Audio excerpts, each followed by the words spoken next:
right, let's dive in. So, I put a warning in the chat, and I think I used some slang correctly. My young team, Gen Z, is that right? I don't know.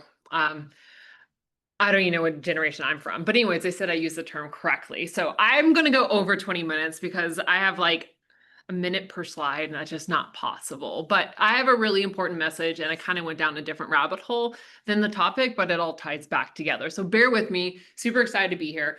For those of you who don't know my background, I used to be you. I used to be a recruiter. I used to be a sourcer. Find me on LinkedIn. My name is Sourcing Shannon. I ran SourceCon. So VP of marketing still feels a little bit weird. It's something that I love to do, but again, my passion is this industry. It's you, it's leveling recruiters up, and it's basically community. That's what I live and breathe and die by. And I have an important message around that today, talking about the importance of change management in the talent intelligent age. So here's a lovely photo of the Hire Easy team at our hoedown, in which we launched our agentic AI that our CEO and co-founder Steven talked about yesterday. That was just down the street at our office. It was a really fun event. And again, it was so nice to see basically every recruiter in Dallas show up to that. Now, we chose the topic, We Control the Future, and it was a play on the very first AI conference in our industry, which was back in 2017. Glenn, I believe you spoke at that conference. Steve, you might as well. Sarah Goldberg did. A lot of people on this lineup actually spoke at that conference, gosh, 8 years ago, a little over 8 years ago. And again, this was the first time we started to look at AI and the impact it's going to have on recruiting. It was a very fun conference. It was in Anaheim, my second conference as your SourceCon editor. And we all left really excited and motivated about what AI is going to bring. And I feel like we still should be excited. Of course, there's a lot of uncertainty, there's a lot of noise, but at the end of the day, we were able to control the robots. And you can see this lovely picture of Mark Todorici being the bot, and we are controlling him by holding him. And if you don't know who Mark Todorici is, he is sandwiched between me and Dean DaCosta. So brilliant sourcing trainer, brilliant friend. And it was, again, this was a really, really good conference and a good message to share. Use the chat if you were there.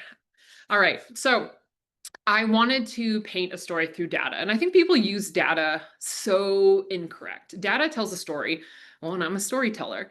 And I think people need to oftentimes use data to validate an opinion or an idea. What I did with the session is I used data to basically framework how I was going to deliver this session today. And so I've always been passionate about like the history of the industry, where we are with SaaS-based technologies, what came before us, and what model we can use to predict that in the future. Now we have large language models which can really help expedite and look at information different than I have before.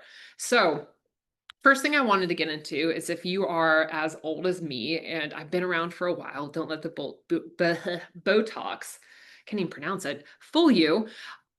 You've probably have seen the rise and fall of job boards. So all this information that I plugged in, again, I just asked, ChatGPT, chat, to simply tell me the story about job boards. And I wanted to throw LinkedIn Recruiter in there as well, because, debatable, you can look at it as job board, yes or no, however you see fit. And so Monster was founded in 1994. Krillbitter was founded in 1995, indeed 2004, I believe. And why that's important is because it took about 11 years for these companies to hit their true growth phase. I'm sorry, peak phase. So you can see the blue is the growth, the green is the peak time, which they, had their peak moment for about 4 years. And then the orange is the decline. RIP to Krillbitter and Monster. Boy, you helped me fill a lot of positions back in the day. Now, this is important to know because if you look at the AI tools in this industry, now ChatGPT knows who I work for, but I asked them not to look at Hire Easy specifically. I asked them to look at all of our competitors as well. We became, most of us launched between 2015 and 2017, and you can say really 2016. And it's funny because, again, we see it takes 11 years. Even with LinkedIn Recruiter, it took about 11 years for it to hit peak. Now, when I saw this and asked them to map it out, I said, let's pull in some major global events to see if that had any impact. Debatable if it did. You can kind of see how maybe it helped some, like job boards, and maybe it impacted others. Again, I think it's kind of hard to tell. So I didn't learn a lot there, but I wanted to continue to look at LinkedIn Recruiter versus AI tools, and wanted to see the growth trajectory and if you were to compare the two. So here's what it mapped out for me, and it shows the continual rise of LinkedIn Recruiter, which was not surprising whatsoever. So I asked, these large language models, I said, hey, why are people still continuing to use LinkedIn Recruiter? And it came back, hey, it's a safe bet. I thought that was so interesting that we're betting safely, which on paper sounds good in today's economy, right? Is because, everything is so risky. We do need to make sure that we have a nice safe bet. But if you actually look at the cost of LinkedIn Recruiter, I actually don't consider it a safe bet. I think it's safe because it's like a good security, right? It provides value. We know how to use it. We know how to use Yell well. We've been using it for over a decade. But if you actually break down the cost of LinkedIn Recruiter, which I'm about to, it is the most expensive business platform that you can purchase, and that is over lawyer software, financial software, IT software. It is the most expensive license that you can have. And for these AI companies coming at us saying that we're about to be replaced by AI, which I think is just fake news. I think us spending as buying the most expensive license isn't a good look on our industry. So what this model shows is stopped in 2025. And I was like, okay, well, what does the future bring? So I said, can you continue this graph for another 5 years? And here's where it got interesting. And it basically shows that right now is the peak time for AI to have a major disruption within our space. And I think unless you've been living on a rock, that is absolutely true. And I think you can't escape a headline of any major CEO out there saying, talking about the impact that AI will bring to the workforce. I don't know one CEO, I don't know one CFO that isn't saying, hey, AI is our future. We need to make a greater investment in it. Now, you might be thinking, like, hey, Shannon, LinkedIn has AI. Well, if I'm going to go back to Madeline's presentation yesterday and say, that is what we call fake marketing. Because, again, let's look at like real native AI as compared to a product that has slight AI assistant features, right? And so really it shows how we're starting to see the bubble burst with LinkedIn Recruiter, which I think is a good news because that's a ton of savings that companies will see and the rise of AI enabled platforms. And you can see about 2027 is when AI will start to surpass our dependence on LinkedIn Recruiter. And what I thought was interesting, again, is like I just asked this to predict. I didn't put any prompts in there. I didn't do anything. I just said, hey, take everything you know and write this model for me. So maybe they're biased, maybe they're not. I don't know, but I thought this data was really interesting. And from what we hear from our customers, and a lot of you are on this call, I think this is very true. So I wanted to take a further look and look at ROI because Madeline said something yesterday that really resonated with me. And it was that teams don't measure ROI. And something that I thought is interesting is, LinkedIn with their agent, they're charging a 30% markup for that. And I've heard this now a half a dozen times. When you're paying a lot of money for a platform and they're asking to mark it up by 30%, a lot of people can't afford that. And so LinkedIn is actually telling these TA leaders, well, our product is so good, you don't need your team size as large as it is. So we recommend you purchase our agent and let go of 2 to 3 people on your team. And I think that's like a really bad look on their end because, our mission at Hire Easy is to make products that make people better, make recruiters better. That's all we care about is we want to make you better. We want you to spend more time with candidates. We want to try to automate what we can, and we want humans at the center of that control. So I asked again, LLMs, like compare the ROI with where we at with the cost of LinkedIn Recruiter compared to the cost of these AI tools. And then I said, consider that the output is the exact same, right? for example, what you get out of a Hire Easy or any of our competitors is exactly the same of what you'll get out of LinkedIn. Now, we all know that all these AI tools have a lot more features and functionalities compared to what LinkedIn Recruiter offers. And it mapped this out for me again. And this is if all bets are true, you're using it for one solid purpose, you're using exactly the same. And so if you look at the ROI index, anything below 100 is simply you're not getting any ROI from. The ROI stopped getting there. You want to get an ROI index of above 100. That is your return, right? So an ROI index of like 130 is you're getting like 3 times the return from it. And you can see that LinkedIn, basically, according to ChatGPT and everything I've heard, they go up about 10% every single year, or every time your contract ends, is going to go up about 30%. You don't see that with a lot of AI tools. We've kind of remained steady with our pricing, if not more on the flat side. And so if you look where we are today, and according to our records, this is exactly true of where we are in price compared to where they are in price. And then look at the ROI you get. So the blue is the ROI from LinkedIn Recruiter, and the green is the ROI from AI tools. And again, when you are using one tool and you're going all in with that bet, but you're not measuring the ROI, I think this is my wake-up call to the industry, right? This is something that was really fascinating and something that I wanted to share. And I didn't go into this presentation thinking, hey, let's make LinkedIn Recruiter look bad. Let's look Hire Easy look better. I simply went to look at like, hey, where's the future going? And what can we make a safe bet on? Because I don't want to see a manager having to choose between a piece of software and a teammate, right? I want to see recruiters getting better because of AI. And we've heard this all the time, right? Oh, AI isn't going to replace humans. It's going to replace the people who aren't using AI or aren't adopting AI, which again is the second wake-up call that I've really learned. And that wake-up call simply is that we are not adopting AI as an industry as a whole there that we should just yet. We're still a little bit behind.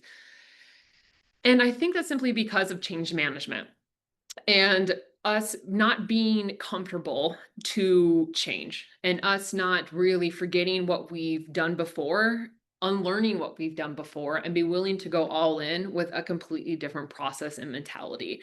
And I think for those of us who grew up in the job board era and then now to the LinkedIn era, we are we're used to not using tools. We're used to doing things a certain way. So for us to go back and let automation shine where it should, and for us to go back and really get back to where we used to be recruiting, right? This is nothing new for us. But what's happened since 2000 is that, we overhired and brought in a bunch of new people to this industry that, in my opinion, likely shouldn't have had a chance. And those people are still here and they're not used to the way things were 10, 15 years ago. And I think a lot of the problems that we're seeing and a lot of, how much time it takes people to find jobs once they go through a transformation of their organization is simply because of what happened back in 2020, although we're back to pre-pandemic numbers.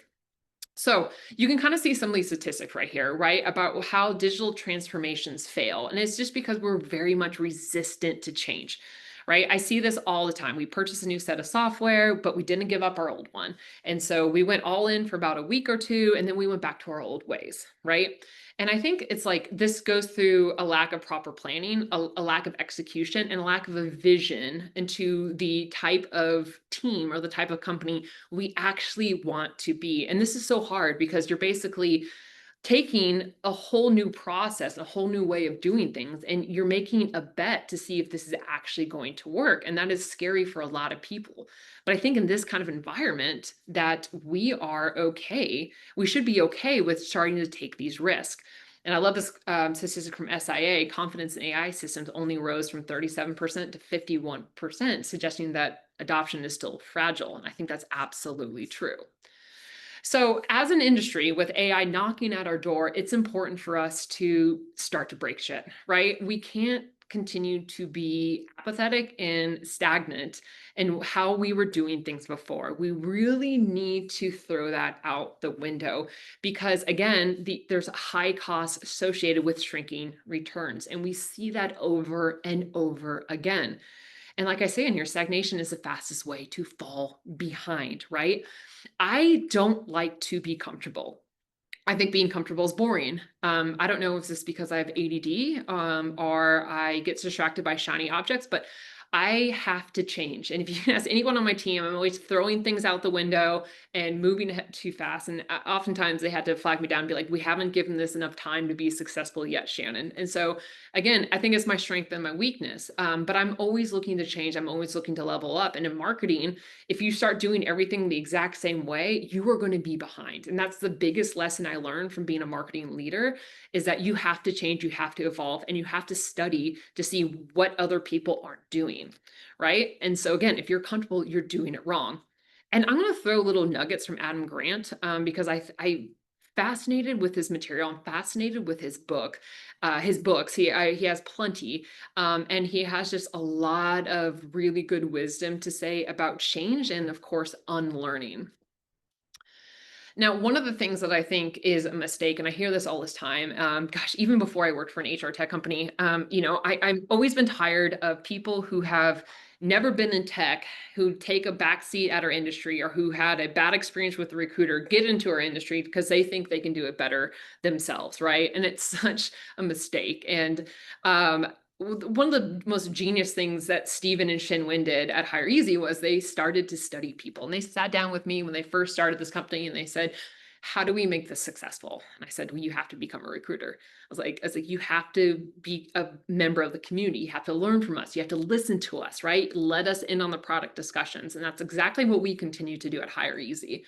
Because I think oftentimes a lot of people build technology and they forget that candidates are people, right? Steve Levy, light up the chat if you aren't doing that right now. Candidates are people. And that's really important when you look at purchasing or using tech. Because I started to apply for jobs. I'm applying for jobs for what, like 3 months now, just testing different job portals and ATSs and stuff like that. And a lot of these companies, I don't think even applied for their own jobs. The tech companies applied for their own product that they were looking at. It's not good. It's not great. And I would hate to be a candidate looking for a job right now, because it's just tech is just not there yet. I think the best application experiences I've seen are the ones that you just like fill out your name and submit your resume. I don't even know what ATS that was, but like that should be as simple as it is.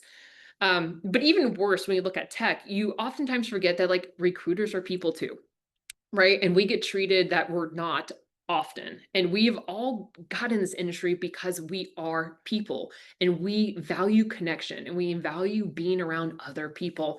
And tech needs to make us better, right? But the value of our technology should never be measured by how well we use tech itself. Stephen said that, our CEO, right?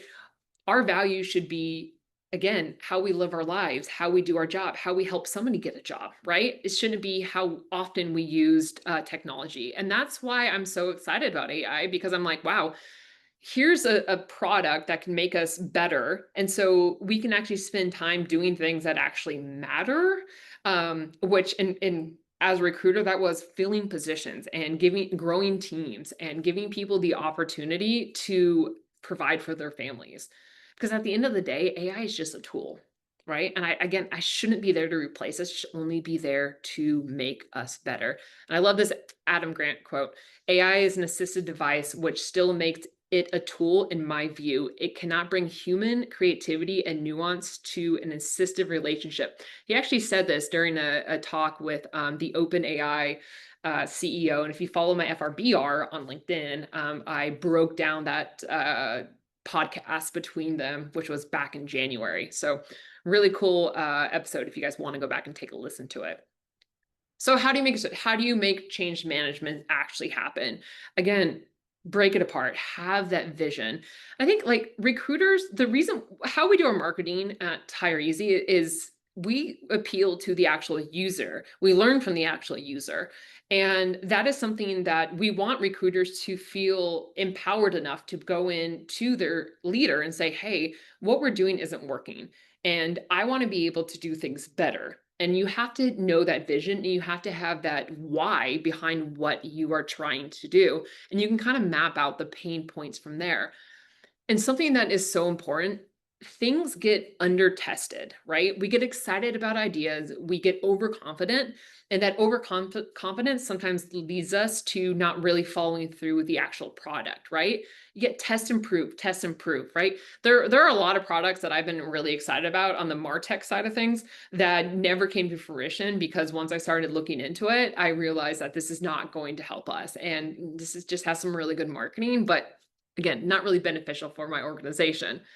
Right. And then, of course, celebrate the early wins. I love it when I hear from our customers that pilot our programs and our pilot our technology and they actually start submitting candidates from the Hire Easy platform just in a pilot, right? And that's something that should be celebrated. That's a big deal because you are trying something new and you're seeing initial success. I remember I was the very first LinkedIn recruiter license at my company. We were the third LinkedIn recruiter company that used it, Community Health Systems. Shout out to you guys if you guys are on in Nashville. This is back in like 2008. And I had an immediate hire off of LinkedIn recruiter. And I was like, that's it. I'm never using a job board again. And we made a big deal about that as a company. And that was something that, again, I can still remember and still recall. That was 17 years ago. But here we are today. And also build trust. Like, don't blindly trust AI. I think AI does a great job in giving us confidence to things that we weren't able to confidently see and do before.